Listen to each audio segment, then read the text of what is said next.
As Drunk as It Takes from Jaret Ray Reddick on 35 South this afternoon, and joining me in studio for the first time on 35 South, Mr. Jaret Ray Reddick. How are you, brother? I'm so stoked to be here. This is great. Yeah, welcome to Wichita. Welcome to My Town Media and the My Country brand, because we're like across the state right now. Yeah. So you're hitting everybody. You guys are everywhere. We're trying to be. Yeah. We're trying to be. So you're a new artist to the Texas music scene. I am, yeah. And this is your second song that you've released to the charts. I love this song. Thank man. you. You guys are having a lot of fun with it, and we are. And one of your good friends is on this song with you. Yeah. So Frank Turner, who's my favorite songwriter of this generation, was nice enough to be on this with me, and it's. I think it's a really cool appearance by him too, because it's a country song, but he's English, and he's English punk rock, so he sings with this British accent, and so that sort of takes people aback at first. But this song is one that it was sitting around for 13 years. Wow! I actually wrote this in Nashville with Rodney Clausen and Zach Malloy, who produced the record. And nobody cut it, and it just sat there, and finally it was time for me to do this. When I decided to do this, and I'm like, why wouldn't I just do this song? I love it so much, and I honestly would never have thought it would be a single. Really? But here we are, top 30, and yeah, I mean it's doing very well for you. Well, I mean, as a new artist to the Texas music scene, I mean, you got some good traction going with the Drunk as It Takes. And one of the good ones was huge. I mean, it did great. That's a great song. Thank you. By the way, and the video for that is amazing. I love all of the pictures in the video, because I know all those pictures in the video, they convey the message that it means something to you. Right. And all those people that I'm sure all those people in those pictures. Oh yeah, of course, yeah. So I mean, it's essentially it's a lot of touches on my brother and that relationship quite a bit, and then my best friend Linus, and then the second verse of one of the good ones is about oh sorry, I almost gave it away. My other band, and so there and there, and then as we start to get towards the end, we start to branch out a bit, but there's a lot of reflection on this record, because I wrote it the second year of the lockdown portion of the pandemic. Okay. And so there was a lot of taking stock of because I don't know, I think everybody had to do like a reevaluation of how you spend your time, and who that time is best spent upon. What it really means to you. What it means to you, and actually, as they say in Dewey Cox, stopping to smell the roses. Yeah. So there's a lot of that on this record. And there's a lot of just looking back and looking over my life and that, and which translates to country beautifully. Yeah, absolutely. We're talking with Jaret Ray Reddick this afternoon. So let's go ahead. We can go ahead and get into your previous life. Do it. Yeah. I mean, you go to so you're growing up in Texas. Yeah, Wichita Falls. Yeah. You guys get together in Denton, and you have this band that you're just slugging it out with. Yeah. And you guys are an overnight, not overnight success kind right, of. Totally. And we'll talk about that. You guys had a big, huge hit with the song 1985. Yep. Bowling for Soup. Yep. And I want to say that I'm a big fan, but somehow in the 90s, I kind of missed you guys. Yeah. Well, in the 90s, you probably would have. I mean, we were a bar band. Yeah. We started in 94, and we didn't get signed until 2000. Okay. And then we didn't have a hit until 2003, which was Girl the Bad Guys Want. And we didn't have a massive hit until 2005, which was 1985. And so it was a journey. It was 9 years in a van. And so we were coming to Wichita and playing and these surrounding areas and playing back then in the van days. But there weren't a lot of people coming to shows. We were really big in 13 markets in Texas as a bar band. In Japan. And Japan later. Yeah. We do well in Japan now. Oh, really? Yeah, we do really well over there. That's the other thing I wanted to talk about. Because I'm looking at your current tour dates and stuff like that, and some of the interviews that you've done online. Right. You and the band are big in the UK. Yeah, huge in the UK and in Japan and Australia.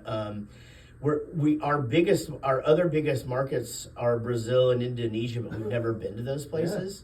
The music does really Jaret well. Ray Reddick and Bowling for Soup live from the Amazon rainforest. Man, how cool Yeah, would right? that be? Yeah, just like blow dart guns and just, oh my gosh, that sounds fun.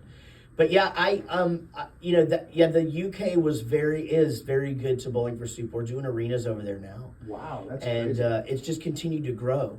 So you actually went to Nashville kind of after the Bowling for Soup stuff, and you went, but you're a songwriter. Yes, that's right.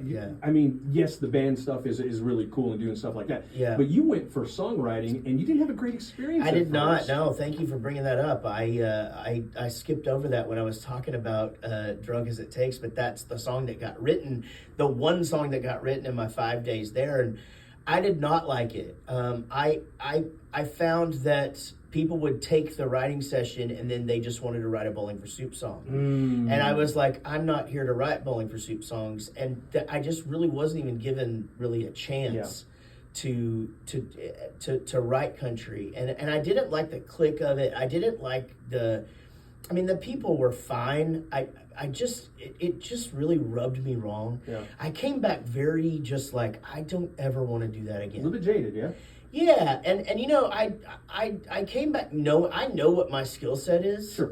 And I'm super comfortable with it. And the things that I've written for since then for film and TV or other bands or whatever, and then my own projects, Bowling for Soup, and of course this record. So I look back almost as it might have been a good thing because I don't really know that I wanted to be in that world. Okay.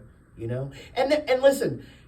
Zach Malloy is in that world, and he produced my record, and he's one of my best friends. And there's plenty of writers there that are great people. Yeah. Again, this was 13 years ago, and Sure. maybe it's changed a smidge, but right. I certainly did not like it. Yeah. So who are the Texas guys that you're writing with now? Well, you know what? I wrote this whole thing with me and Zach wrote it, and now I'm getting offers to go write. Wow. So now Kevin Fowler's like, hey man. Let's write some songs. Yeah, and Casey Donahue's like, let's write some songs. Cody Canada's like, let's write some songs. So, I feel like I dodged that Nashville bullet, and these are the guys that I want to write songs with anyway. Yeah. And I don't care if they're for them or for me or for whoever. I just want, I love writing songs with, I don't care who it is. It's like, even if it's a young writer, you always learn something. Sure. Every time you're in the room with them. Everybody brings something different to the table, and you can always learn something from somebody else. And even if that one person adds one line to the song, it wasn't that song until they added that line. And it's such a cool thing to see and to be a part of. You love the process, don't you? I love it. I love writing so much. But I don't get bogged down. Sure. So I'm not I don't slave over a song. Like I don't there's guys that take weeks to write one song. Right. And it shows. They're huge hits and that's great. I can't do that. Like I'm like, if there's not a lyric for this, let's put a placeholder sound in there and let's move on. Let's get this song done. We can write the lyrics in the studio, and I often do. Yeah. When I'm tracking my vocals, I'm writing the second verse. It's kind of like cramming for a test when you're in the studio that way. Something might come to you that just fits, man. That is absolutely fantastic. That's a great process. Yeah. Man. That's really cool. Now, do you take a tape recorder with you, or you take a notepad with you everywhere you go, so that if something that you see or something that you hear is like, hey, I got to get that down? I did. I used to. I had a notepad with me at all times. Had one by the bed. I always had one in the car. And then I carried a mini disc player for a while, but now everything just goes in the phone. Yeah. The lyrics go in notes, and then I've got audio memos and all this stuff, or I'll send if it's something that I'm writing for or with somebody else. I don't know how many artists I've had that have talked about that, where they've got the audio memos on their phones, and that's a great way to use that iPhone. Or your Samsung, whatever you're using. Actually, I wrote on paper until 2007. Which was when we wrote High School Never Ends. And I was writing with Adam Schlesinger from Fountains of Wayne, rest in peace. He's the first guy we lost to COVID that I knew. And but we were writing, and he was like, why are you still using pen and paper? I'm just like, I don't know. There's just something to it. There's a closeness to it. He goes, you're switching to a laptop today. And I switched to a laptop that day, and he was right. There's something about, like, I have my multiple windows open. I've got my ideas over here. This is where I'm actually putting this thing in. And now we'll do it in like a Google Doc. Yeah. So you don't even have to be in the same room with anybody anymore. You're over Zoom. You're doing it on a Google Doc. You're working with each other in real time. Yeah, but does that feel a little bit more like it's homogenized though? I mean, you don't have the personal chemistry, the interaction over the internet that you would have, like me and you sitting here right now. I think as long as it's somebody that you know, that you've like written with before. So it's like I write a lot with Zach. I write a lot with my best friend Linus. People who I've written with in the past, to where it's like, you know their nuances, and you sort of like, honestly, it's like knowing the difference between them being in thought and them checking their Facebook. Sure. That's the stuff to where it's like you can be like, okay, he's checking his Facebook. I'll take a break and go get a water or something. Right. Whereas like if you're with, I could see where writing on Zoom with a stranger would be way different, because you would have no idea what they're thinking or doing. Yeah, absolutely. So what do you like better? Do you like when you're in the van with the guys, or on the tour bus, or if you're on the plane flying to the UK? Okay, I will tell you this. So we were in a van for 9 years, and then we got on a bus 2002. 2002, 2003, actually. I think it was more 2003. But, and then Girl, the Bad Guys Want was a hit. And we were on airplanes for 2 years, and it was the worst. Really? We hated it. Because we're not talking private plane, we're talking commercial. So you would have to get up at 5 o'clock in the morning to fly to the place, and you do your show that night, and then you're back at a hotel, and then you're flying the next day to something else, because we were doing all radio shows. Yeah. And that's in the pop world, that's really how they get you. They're playing your song, and there's no they can't technically like say, we'll play you if you come to this show, but they can go, it'd be great if you'd come to this show. And you go and you do it, and of course you say yes to everything. But yeah, it was rough. We did not like that. So then when 1985 was a hit, we were already big enough to where we were selling out everywhere anyway. Sure. So it was more to where it's like, hey, we're going to tour. We're going to go to the stations. We're going to go to the promoters, and that stuff too. That's cool. I would definitely rather be on a bus than any of the aforementioned things. But there is something too. Like if we get a weekend, for example, like we'll get a show in Seattle, and they build like a show in Portland and something else, Olympia or Boise. I do like getting in the van for like 3 days with the guys. Okay. And that's what's been cool about this country thing. Is like I'm buying a van, I'm doing it for real. And in fact, we had a piano player, and he lasted one show, and then I said, okay, well, this is starting to happen. I'm gonna buy a van. And he was like, whoa, I just thought we were doing this for fun. I didn't realize he's got a real job, you know? And so, but yeah, I like being in the van with my country band and experience, having those same experiences, and playing stuff on the what do you call it now, a radio, but you're playing your Spotify and whatever it is. And just making each other laugh. We call them platforms now. Platforms. Got it. Okay, got it. That's the technical there word. We go. Yeah. That's what I always say. I mean, our platform is radio, and that's what we do here. Yeah. But we're also, the radio is still like the number one music discovery 100%. Service, because if I'm not playing you here in Kansas, where else are they going to get that? I totally agree. Because they trust me enough to know that I'm going to play the good stuff, the good ones. The good ones, that way, So, no, I saw a friend of mine, a country artist, put out a survey to his fans the other day and said, do you still listen to commercial radio? And I was blown away by the yeses. Oh, yeah. And I love that. And I love, too, going around, because that's what I'm doing right now, and why I'm here talking to you is going around and visiting the stations that are actually playing my songs, and being able to say thank you to your listeners for requesting it and all of that. And there's just something about, especially in this genre, like it's still just organic and cool and nice. Building it from the ground up the way it should be. Yeah, and it's not like some guy programming the station from an office in another state. No, those are the other guys. That's what I'm saying. I play it all. That's what I'm saying, though. That's all these stations that I'm going to that are playing, that play Red Dirt, that play this genre. It's old school. It's awesome, and it's like there's personality to it. You're on the radio, you know. They people get to know you. Yep. And I go to the shows, and you get part of it. I'm accessible, or I try to be. I try to be accessible. I know it's not just me behind the mic trying to do all those things. That's what I love about radio too. But I love that like your promoter Jen. She sends me that list every week, and I go through and I try to listen to as much of it as I can, and I discover new artists that way as well, because she's feeding it to me. I have a hard time going to somebody's playlist and then not knowing who that artist is, or if they're going to fit into what we're doing. I've got to observe it, and I gotta sit with it for a while. I gotta let it stew.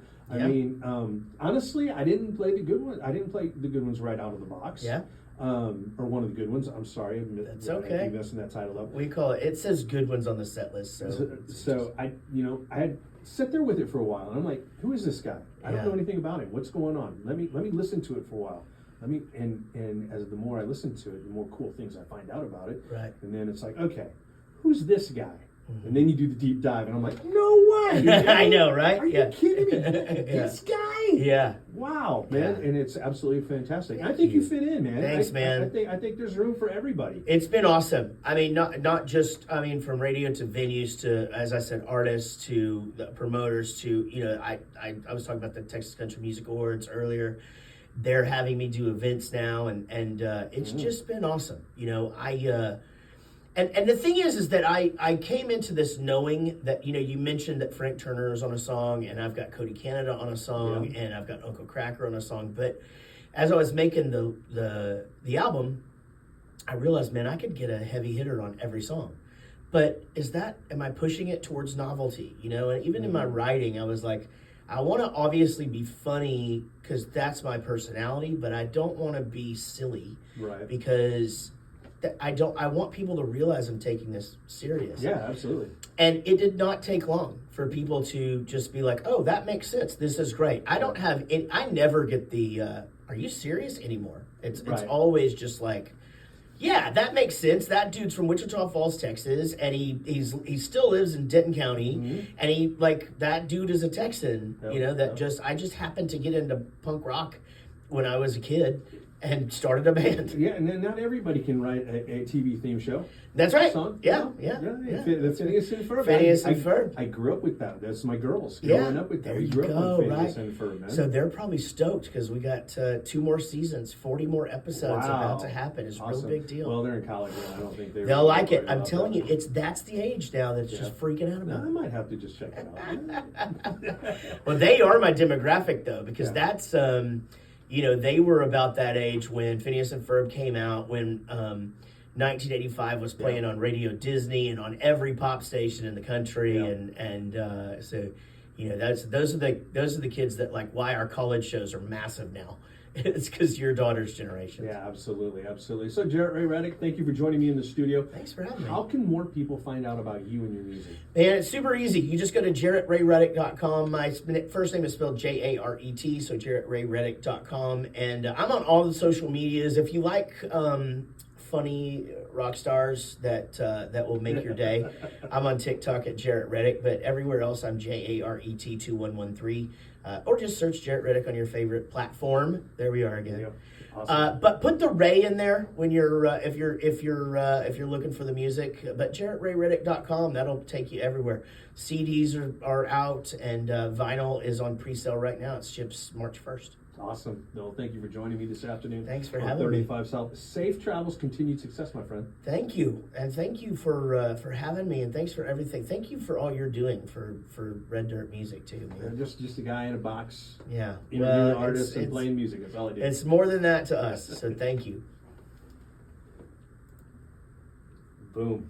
Awesome. Awesome, man. Thank you. So I use about 3 of my questions. Yeah.